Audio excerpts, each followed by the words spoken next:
저기가 어디냐면 제가 올 초에 갔다 온 데가 그 라스베가스를 갔다 왔는데 저기가 라스베가스의 포시즌스 호텔이래요. 저 가보지 못했는데 아마 라스베가스 외곽에 있는 호텔이 아닌가 싶어요. 제가 그때 가가지고 라스베가스 그 밤거리를 그냥 휘젓고 다녔거든요. 그냥 다리가 그냥 빠져라 해가지고 그 휘황찬란한 거리를 막 뭐 다니면서 뭐 힐튼도 있고 뭣도 있고 뭣도 있고 막 이렇게 다녔는데 포시즌스는 본 적이 없는 것 같은데 어쨌든 저게 포시즌스인데 조금 외곽에 있는 것 같죠. 그런데 2024년 작년 11월 10일에 저 라스베가스에 있는 포시즌스 호텔에 사람들이 몰려들기 시작했어요. 그래서 그 사람들 얼굴을 갖다 좀 보겠습니다.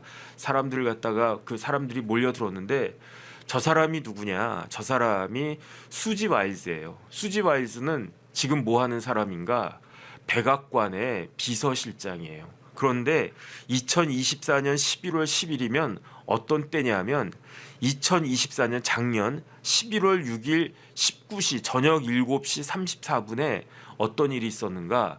대통령 선거가 미국에서 있었는데 11월 6일 19시 34분에 트럼프 후보가 대통령으로 당선이 확정된 시간이 11월 6일 19시 34분이에요.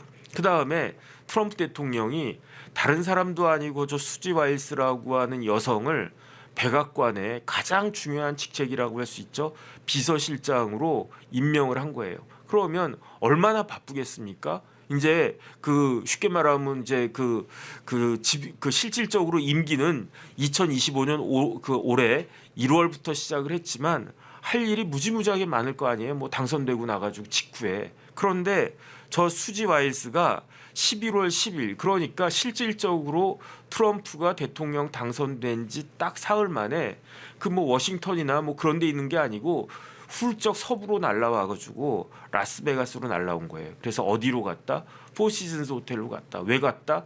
뭐 고생했으니까 포시즌스가 뭐 비싼 호텔 아니겠습니까? 여기서 좀 쉬었다 가려고 그게 아니었어요. 포시즌스 호텔에서 11월 10일부터 13일까지 나흘 동안 그 정기 모임이 있었는데 그 정기 모임이 어떤 모임이었느냐? 락브리지 네트워크 2024년 정기 모임이 11월 10일부터 있었던 거고 거기에 비서실장으로 내정된 수지 와일즈부터 우르르 다 참여한 거예요. 그러니까 락브리지 네트워크라고 한 모임이 얼마나 중요한지 아시겠죠? 그래가지고 그때 참석했던 사람들이 누가 있냐면은 사진 좀 띄워봐 주세요. 저 사람이 누구냐면 그 다음 사진 저 사람이 누구냐면 피터 실이라고 하는 사람인데 피터 실이 뭐 하는 사람이냐 페이팔이라고 하는 거 아시죠? 그 페이팔을 창업한 뭐 벤처 투자 업계의 전설적인 사람 저 사람이 피터 실이고 그 다음 페이지 좀 띄워봐 주세요.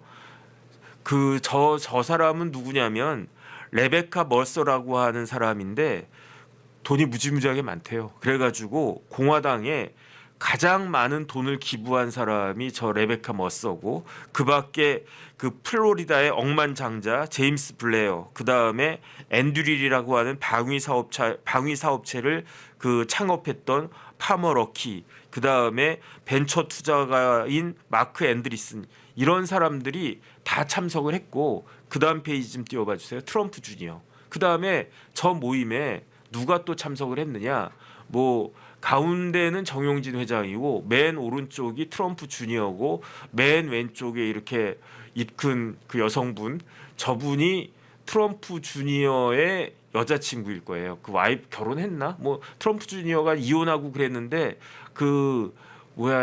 저 때까지는 아마 결혼 안 하고 그냥 여자친구인 정도 사진이었을 텐데 그 사이에 결혼을 했나 안 했나 모르겠어요. 근데 중요한 거는 11월 10일에 트럼프 주니어가 지난 대선에서 어마어마한 역할을 하지 않았습니까? 그런데 그 아버지가 대통령 된 그 바쁜 와중에 그 다음에 비서실장까지 우르르 그 다음에 그 다 유명한 사람들 한 30여 명이 라스베가스까지 날라와서 포시즌스 호텔에서 미팅을 했는데 정기 모임을 했는데 저 락브리지 네트워크요 1년에 2번 봄하고 가을하고 그렇게 정기 모임을 하는데 어쨌든 작년에는 가을 모임을 11월 10일부터 했다는 거죠. 그런데 이렇게 모여가지고 야 뭐 기분 좋다 그러면서 뭐 샴페인 터뜨리자 이랬겠습니까? 그게 아니고 제가 제 생각에는 11월 10일부터 11월 13일까지 나흘 동안 저기 모였던 사람들이 앞으로 트럼프 정부를 어떻게 이끌어 나갈 것인가 그런 부분들에 대해서 치열한 고민을 하고 회의를 하지 않았을까 저는 그런 생각이 듭니다. 그러니까 결론적으로 이야기하면 그 대선 직후에 대통령의 가장 오른팔 그다음에 분신이라고 할 수 있는 트럼프 주니어와 비서실장으로 내정된 수지 와일러가 그 참석할 만큼 수지 와일스가 참석할 만큼 어마어마하게 그 비중이 있는 모임이 저 락브리지 네트워크다. 그런데 그 사이에 어떤 일이 있었느냐?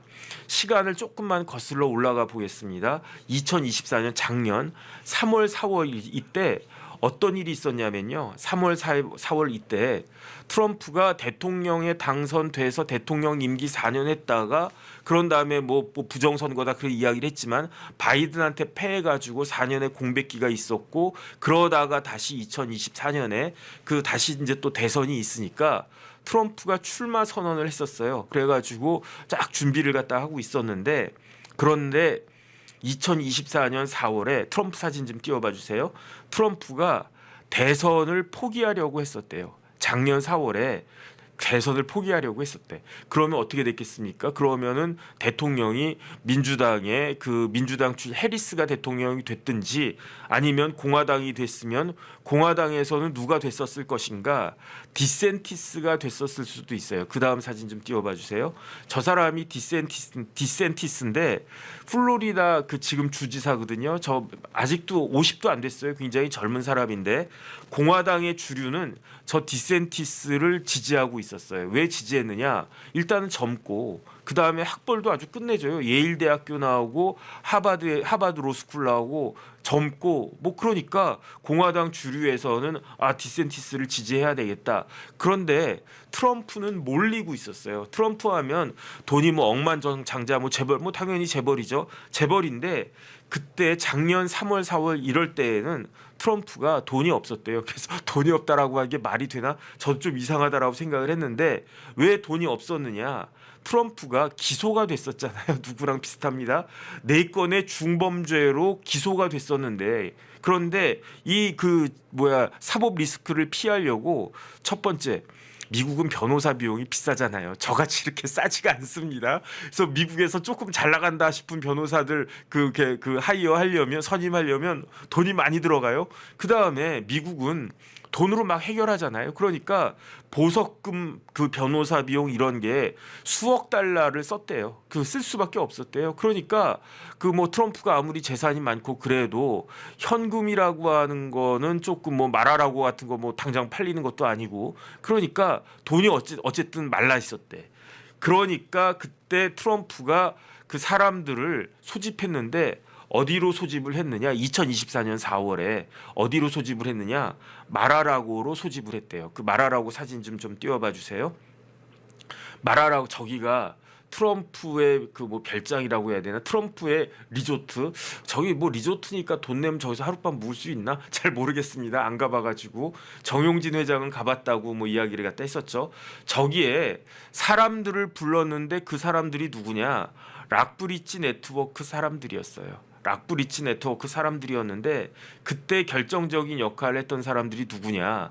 그게 바로 트럼프 주니어하고 그 다음에 JD 벤스라고 지금 부통령이 됐죠. JD 벤스가 주축이 돼가지고 저 그 마라라고 리조트로 그 사람들을 쭉 모아가지고 그래서 저기에 모였던 사람들이 대표적인 사람이 누굽니까? 대표적인 사람이 일론 머스크예요. 일론 머스크가 그 트럼프한테 이번 대선에서 얼마를 갖다가 줬느냐?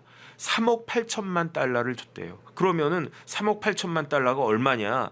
5,332억. 그 다음에 제가 조금 전에 사진 보여드렸죠. 피터 실 그 페이팔을 갖다 창업한 그 다음에 리베카 머서 이런 사람들이 아 좋다 그러면 공화당의 주류는 조금 전에 보여드렸던 디센티스를 그 지지를 갖다가 했는데 그런데 그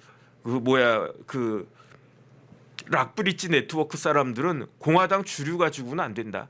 아마 그렇게 생각했던 것 같아. 지금 국민의힘하고 비슷한 상황 아니었을까? 공화당이 아유 저래가지고 무슨 집권을 갖다가 하게 또 민주당한테 지겠네. 그러면서 아유 저런 공화당 가지고는 안 되고 새로운 신보수 신공화당이 필요하다 해가지고 모여진 게 락브리지 네트워크인데 거기에 누가 그 쭉 들어갔다?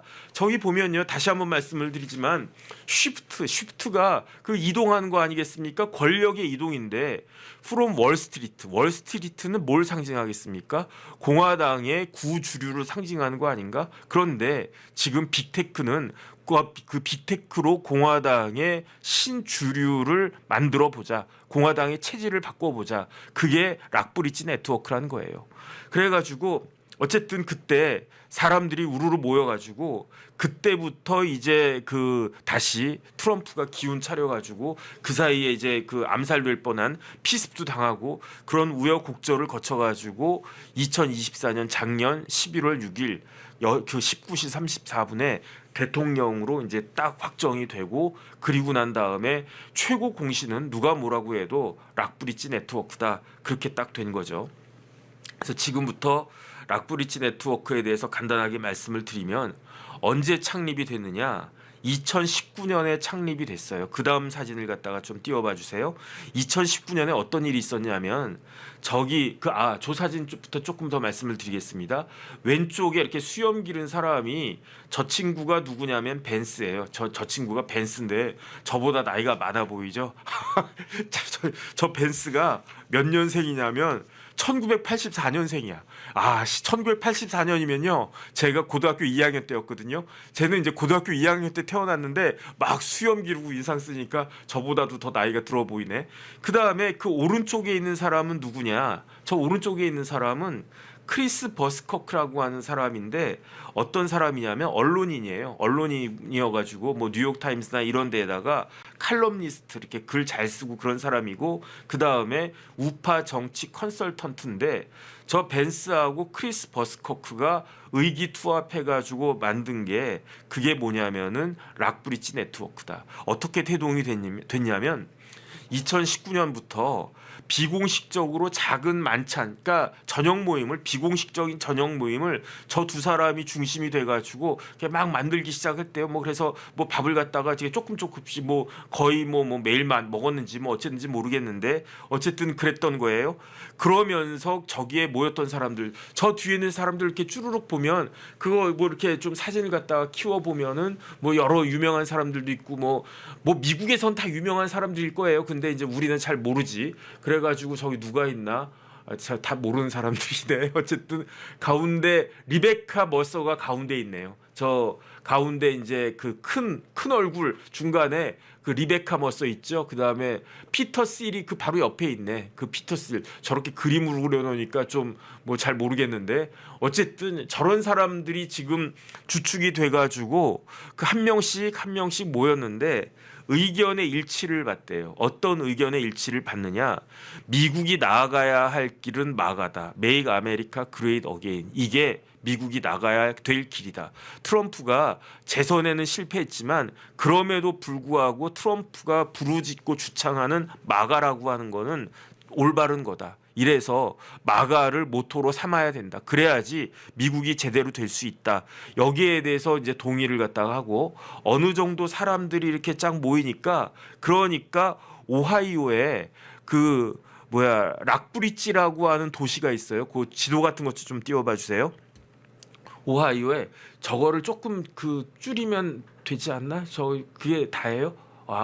사진이 이렇게 잘렸네. 저게 아니고 저기 그 오하이오에 그러니까 오하이오가 거의 미국의 중부 아니겠습니까? 미국의 중부에 오하이오라고 하는 주가 있는데 오하이오 주가 있는데 오하이오 주에 제가 찾아보니까 뭐 인구가 160명 뭐 그 정도밖에 안 된대요. 그런데 오하이오의 락브리지에 조그만한 리조트에서 저 락브리치 그 네트워크 사람들 모여가지고 회의를 한 거예요. 그래서 야, 우리 미국이 살아가야 될 길은 보수적으로 나가야 되는데 그러면은 모토는 뭐가 되어야 되느냐? 미국을 다시 위대하게, 미국을 진짜로 이대로 가다가는 미국이 진짜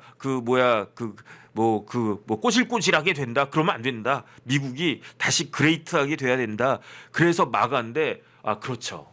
저기가 오하이오인데 뭐 저렇게 보니까 뭐 다 그냥 그렇게 보이네요. 저 오하이오의 조그만한 도시 인구가 160명인가 뭐 제가 그 위키트리 찾아보니까 뭐 그 정도로 나오더라고요. 오하이오 그 락브리지에 있는 조그만한 리조트에서 회의하면서 사람들이 물어봤겠죠. 그러면 우리 모임을 뭘로 할까요? 막 그러다가 저기 락브리지가 되게 조그만한 도시라 아마 저기 안 나올 거야. 안 나올 것 같아. 콜럼버스가 그 주도 아니겠습니까? 모르겠다. 그냥 이왕이면 우리가 지금 모여 있는 데에서 뭐 그냥 그걸 갖다가 하자 해가지고 이름을 락브리지라고 그냥 붙인 것 같아요. 그러니까 예컨대 뭐 우리로 딱 치면 뭐 어디서 이렇게 사람들이 딱 모인 거예요. 어디서 모였겠습니까? 저기 뭐 어디 뭐 여기가 인사동 뭐 인사동이면은 그냥 인사 네트워크로 하자 뭐 이런 거랑 비슷한 거 아닌가? 어쨌든 그렇게 해가지고 이름이 락브리지 네트워크가 됐는데. 중요한 건 뭐냐면 왜 그 미국의 땅덩이도 넓고 뭐 뉴욕도 있고 워싱턴도 있고 뭐 그다음에 샌프란시스코도 있고 LA도 있고 라스베가스도 있는데 왜 오하이오에서 모였느냐? 저 그 벤스의 고향이 오하이오예요. 그러니까 오하이오를 잘 알고 벤스가 나중에 상원 의원이 되는데 어디서 상원 의원이 되느냐? 오하이오에서 상원 의원이 되는 거예요. 그래가지고 락브리지 사진 뭐 조그만 거 있잖아요. 뭐 집게 꾀죄죄하게 나와 있는 거 저런 동네에서 그래가 제가 찾아보니까 저게 이제 락브리지가 저렇게 생겼대요. 그러니까 저기에 있는 뭐 리조트가 어마어마한 재벌들이 저기까지 가서 모였는지 모르겠는데 어쨌든 그렇게 해서 모임이 시작이 됐는데 그런데 누가 합류를 했느냐? 트럼프 주니어가 합류를 했어요. 그 다음에 어떤 사람들이 합류를 갖다가 했느냐? 실리콘밸리에서 활약하던 누구 대표적으로 그 피터 실 같은 그 실리콘밸리에서 활약하던 벤처 투자자들이 저 락브리지 네트워크에 합류하기 시작한 거예요. 그런데 실리콘밸리라고 하면 뭐 그다음에 거기는 캘리포니아 아니겠습니까? 캘리포니아는 우리나라로 치면 호남이랑 똑같은 데 아니겠습니까? 전통적으로 민주당이 그냥 다 쓸어가는 데가 그 캘리포니아잖아요. 그런데 그 캘리포니아에 그 실리콘밸리에 있는 그 투자 거기에서 일하는 그다음에 딱 그 실리콘밸리 하면 나이도 젊고 그다음에 생각도 뭐 진보적이고 그렇잖아요. 그런데 실리콘밸리에도 어떤 사람들이 있었느냐? 원칙적으로는 실리콘밸리, 캘리포니아 이런 데는 민주당을 지지하는 그 세력이 굉장히 강한데 그 실리콘밸리에 성공한 벤처 투자자 중에서 어떤 사람들 보수적이고 우익적인 성향을 가진 사람들을 선별해가지고 앞으로 세상은 월스트리트 같은 그 금융보다도 우리 그 실리콘밸리나 그다음 저 밑에 있는 선밸리나 이런 그 빅테크 기업들이 선도하게 될 텐데 그런데 그럼에도 불구하고 민주당 같이 가면 안 된다. 보수적으로 가야 되고 우익적으로 가야 된다라고 하는 사람들을 선별해서 그런 사람들이 저 락브리지 네트워크에 합류하기 시작하면서 그러면서 어떤 모토를 갖다가 가졌느냐?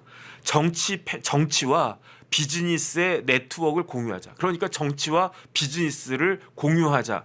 그래가지고 그 스스로를 어떻게 규정하느냐? 락브리지 네트워크는 폴리티컬 벤처 캐피탈 펌이라고 그래요. 그러니까 벤처 캐피탈 펌인데 그런데 그 앞에 뭐가 붙느냐?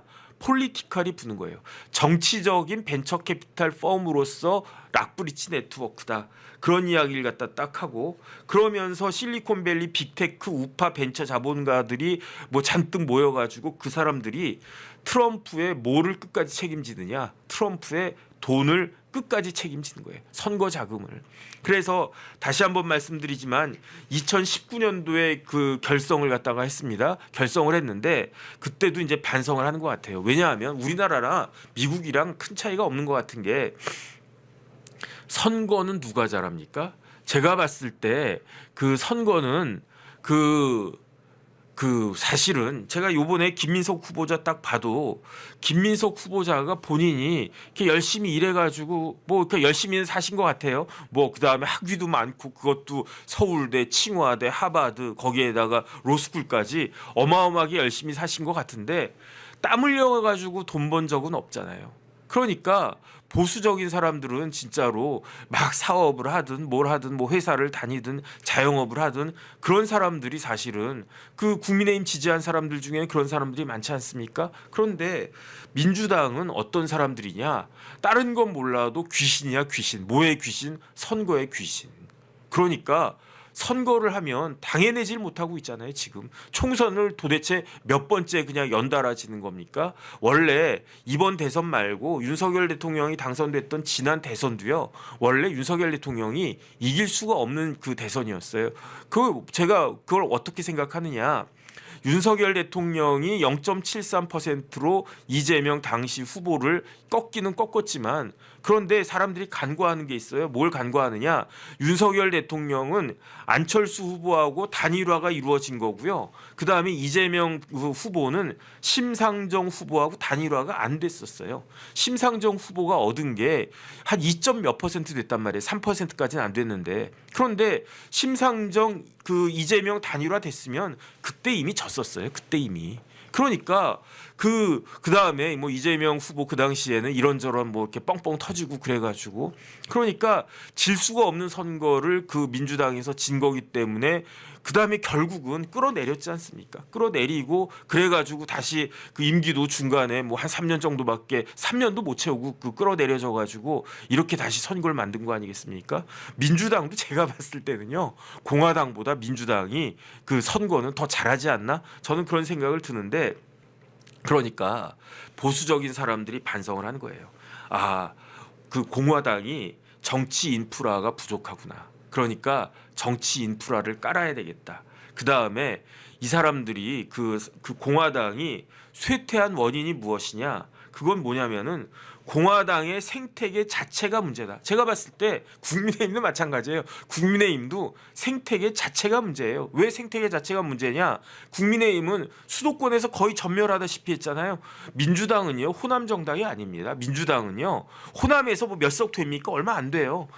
민주당은 수도권 정당이 되어버렸어요 이미. 물론 수도권에서 당선된 사람들 중에 호남 출신들이 많은 것도 사실이지만 그다음 충청도까지 먹어버렸어요. 하지만 그래도 민주당은 수도권 정당인데 그런데 국민의힘은 다 뺏기고 뭐 무슨 정당입니까? 영남 정당이 되어버렸잖아요. 그러니까 영남의 기득권 가진 의원들이 자기들한테 유리하게끔 당을 이끌어 가니까 그러니까 국민의힘은 진짜 미래가 있나 없나 지금 이런 이야기 나오는 거 아니겠습니까? 그런데 똑같은 고민을 락브리지 네트워크를 한 사람들이 하는 것 같아요. 공화당이 왜 그 쇠퇴하고 있는가? 그 당시에 그 공화당의 생태계 자체가 문제다. 어떤 생태계 자체가 문제인가? 뭐 공화당 미국도 결국 지역주의적으로 이렇게 나뉘는 건 뭐 사실 아니겠습니까? 뭐 남부는 어디를 지지하고 그 다음에 어디 뭐 서부는 어디를 지지하고 또 동부는 어디를 지지하고 중부는 어디를 지지하고 그런데 그럼에도 불구하고 더 중요한 거는 이 사람들이 락브리지 네트워크를 한 사람들이 그거 한 게 파악한 게 공화당 쇠퇴 원인은 이른바 공화당의 싱크탱크들 그다음에 미디어 그다음 활동가 그룹으로 구성되어 있는 사람들인데 이 사람들이 생각이 구태의연하다. 지금 세상이 휙휙 돌아가고 있는데 그거를 갖다가 제대로 따라가질 못한다. 그러니까 이거를 다시 만들어야 된다. 그러면서 모토는 뭐다? 마가다. 그러면서 머스크 같은 사람들 3억 8천만 달러 5천억이 넘는 돈을 갖다가 쾌척을 갖다가 하고 그러면서 어떻게 했다? 공화당은 기술 전문가들하고 정치인들이 협력을 해야 된다. 이러면서 2019년부터 세력을 넓혀 나간 게 그게 락브리지 네트워크고 그다음에 제일 큰 성과 중에 하나는 뭐였냐면 2022년에 뭐가 있었냐면 선거가 있었어요.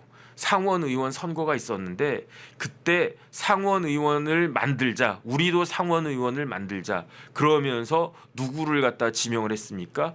저 락브리지 네트워크 조그맣게 시작을 했었던 것 같아요. 그걸 만들었던 벤스를 우리의 얼굴로 띄우자 해가지고 2019년에 뭐 벤스는 뭐였냐면 그냥 그 좀 이따 이제 벤스 말씀을 드릴 텐데 변호사거든요. 변호사였는데 뭐 어디 이렇게 큰 로펌에 다니다가 캐피탈 회사 다니다가 그러면서 만들어진 게 저 락브리지 네트워크인데 그러니까 뭐 별거 아니었는데 그런데 그 뭐야 그 그러니까 그 우파에서도요 그거를 히어로를 키워야 돼요.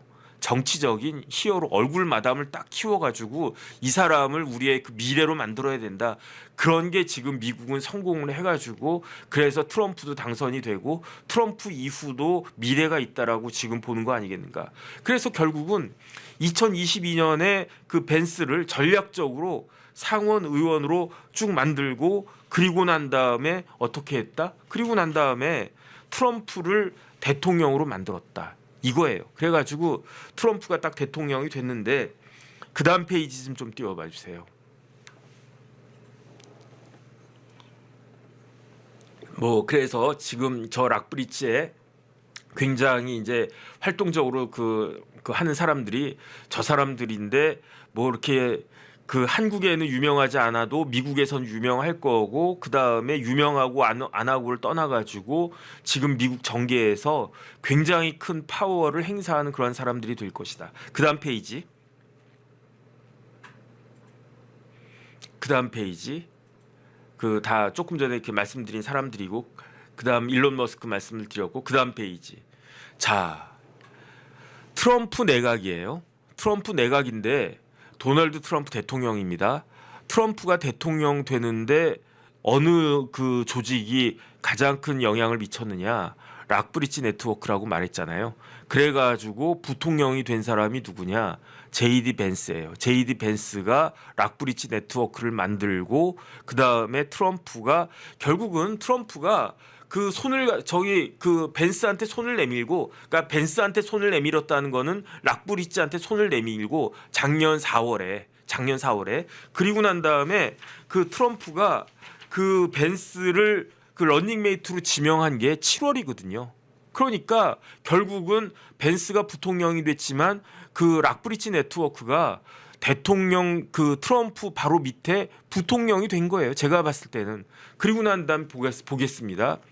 미국에서 제일 중요한 장관이 국무장관이잖아요. 이 국무장관이 그냥 국무장관이 아니잖아요. 우리나라로 치면 뭐 저는 처음에는 어렸을 때는 국무장관 그럼 뭐 내무부 장관인가 이렇게 생각했는데 미국의 국무장관은요 세계 장관이에요. 세계 장관. 그러니까 우리나라로 치면 외무부 장관인데 미국의 국무장관은 전 세계에 어마어마한 영향력을 미친 사람 아니겠습니까? 그런데 국무장관이 마크 루비오예요.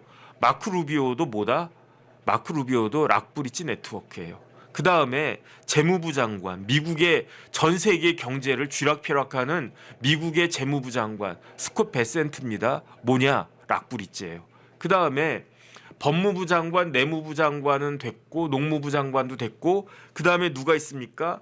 지금 뭐 관세 어쩌고저쩌고 이런 거 관련해 가지고도 영향을 미치는 물론 이제 관세는 USTR이야 뭐 어쨌든 그 지금 미국에서 굉장히 중요한 장관 중에 하나가 상무장관인데 하워드 러트닉 이 사람도 락브리지예요.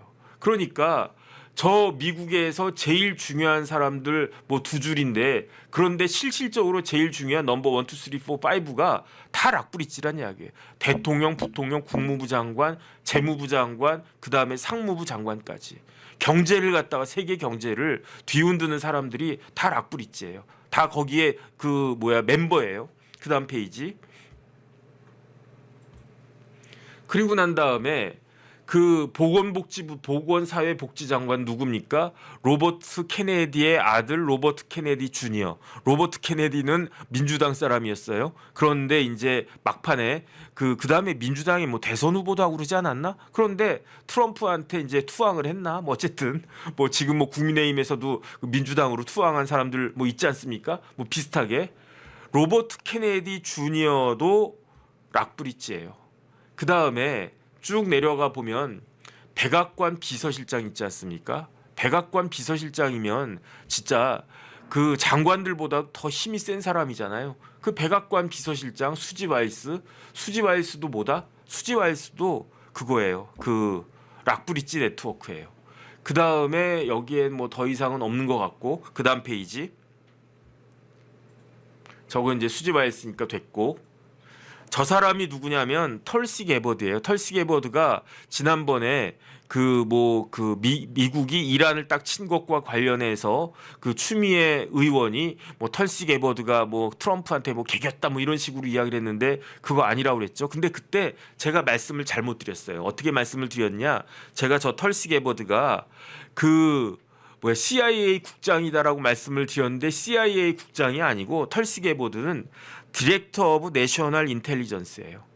그러니까 쉽게 말하면 국가정보부의 장이에요.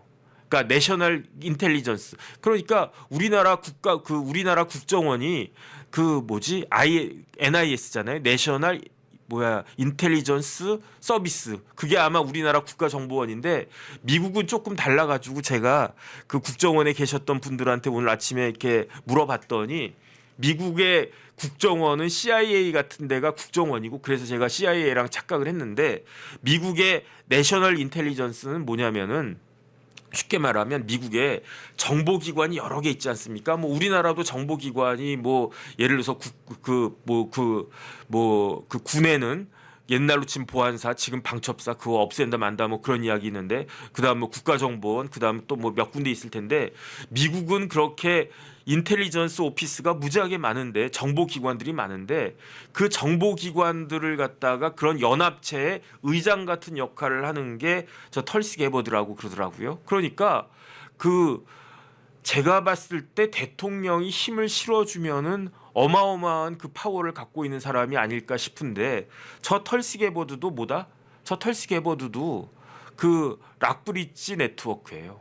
그 다음에 중동 특사로 이름이 막 많은 사람들이 기억하실 수 있는데 스티브 위트코프도 그 중동 특사 스티브 위트코프도 락브리지 네트워크다. 그래가지고 지금 미국에서는요, 2025년 현재 그 미국에서는 어떤 이야기를 하느냐. 옛말에 모든 길은 로마로 통한다는 말이 있었잖아요. 지금은 모든 길은 락브리지 네트워크로 통한다. 이런 이야기가 있고 그 다음에 미국은 뭐 로비도 합법이고 그 다음에 로비스트들 엄청나게 활동하고 있지 않습니까?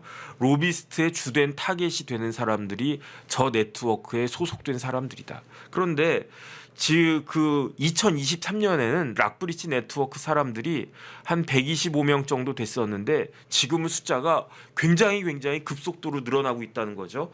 그래서 회원으로 가입하려면 얼마를 내야 되느냐? 10만 달러를 내야 된대요. 10만 불이면 한 1억 한 3, 4천 되지 않습니까? 그 다음에 영구 회원이 되려면은 100만 불을 갖다 내야 되고 그 다음에 어떤 특정한 모임에 참석하려고 해도 참석비가 2만 5천 불이래. 그 다음에 저 락브리지 네트워크의 1년 예산이 7,500만 달러인데 7,500만 달러면 1,000억이 넘는 돈이잖아요. 그러니까 확실히 좀 미국은 스케일이 크다 막 그런 생각이 드는데 그런데 그 예산이 점점 더 늘어나겠죠.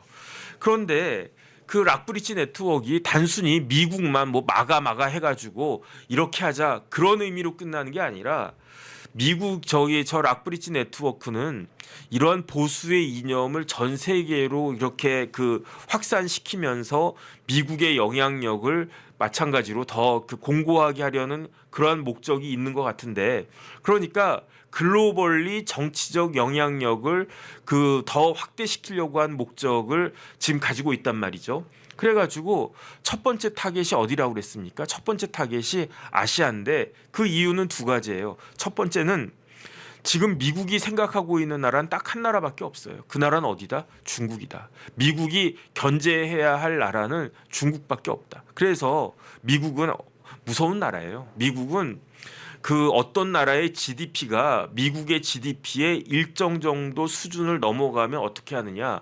그걸 용납하질 않아요. 대표적으로 깨진 나라가 어느 나라입니까? 첫 번째로 일본 깨졌잖아요. 그래가지고 한때는 일본이 뭐 동경 땅을 갖다가 뭐 팔면은 그 미국 전체를 갖다 다 살 수 있다. 그 다음에 제가 이야기를 들었는데 일본 갈 때 미술관을 꼭 가라고 그러더라고요. 그래서 왜 미술관 왜 가냐 그랬더니 일본 버블 때 일본이 돈이 차고도 넘쳐가지고 그 많은 돈을 주체하지 못해가지고 일본 사람들이 일본 미술관이나 이런 데서 세계의 명화들을 어마어마하게 사모았대요.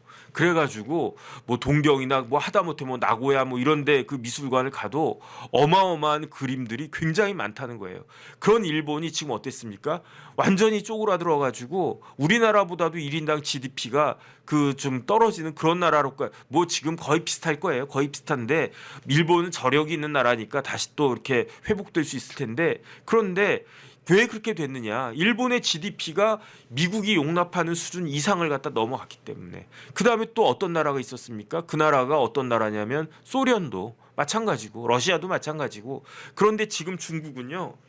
미국이 일반적으로 수용할 수 있는 그 수준을 한참 넘어갔거든요. 그러니까 트럼프가 이런 것들에 대해서 지금 신경을 쓸 수밖에 없는 거고, 그래서 아시아를 첫 번째 타겟으로 할 수밖에 없는 거고, 유럽에는 그 미국에 그렇게 미국이 신경 쓸 만한 그런 나라들이 지금 별로 없는 것 같아요. 뭐 이유가 뭐 러시아도 그렇고 뭐 그다음 뭐 독일도 그렇고. 그런데 중국은 위협적이다라고 생각을 한 거죠. 그다음에 아시아에는 또 뭐가 있습니까? 미국의 전통적인 우방이 있지 않습니까? 그 나라가 어떤 나라다? 첫 번째는 누가 뭐라 그래도 일본. 그 다음에 한국, 그 다음에 대만. 이렇기 때문에 저 그 락브리지 네트워크도 아시아에 그 관심을 가질 수밖에 없다. 그래가지고 지금 활동을 갖다가 하는데 그걸 갖다가 보면요. 첫 번째로 대만에서는요. 저 사람이 누구냐면 리차드 차이라고 하는 사람인데 좀 완전히 중국 사람 같이 이렇게 생기셨습니다. 대만 사람 같이 생기셨어요. 막 잇몸도 보이시고 그러네. 그런데 저분이 그렇게 우습게 볼 뿐이 아니고 어떤 사람이냐? 그 다음 페이지 좀 띄워봐 주세요. 저분이 그 부방금공 이렇게 되어 있죠. 그러니까 푸본 그룹이에요. 이게 뭐 굉장히 큰 그 금융 그룹인 것 같아요. 그냥 부방 그러니까 돈이 많은 지방이란 뜻이겠지. 어쨌든 푸본그룹의 회장인데 그 락브리지 네트워크에서 그 리차드 차이 회장님 대만 맡아주세요 이렇게 이야기했다는 거고. 그다음 페이지 저 사람은 저분도 꼭 일본 사람 같이 생기셨네. 잘생겼네. 잘생긴 일본 사람 같이 생겼네. 저분은 타다시 마에다라고 하는 사람인데 그런데 어디 회장이냐? JBIC의 회장이래요. 그 다음 페이지 띄워봐 주세요. JBIC가 국제협력은행이란 뜻이잖아요. 국제협력은행. 저펜 뱅크 포 인터내셔널 코퍼레이션. 그래서 줄여가지고 JIBC 국제협력은행 저펜 뱅크 포 인터내셔널 코퍼레이션 해가지고 저기 회장인데 일본은 그 일본의 락브리지 네트워크는 저 타다시 마에다가 맡는다. 그러면 한국은 누가 맡느냐? 한국은 정용진 회장 사진 좀 띄워봐 주세요.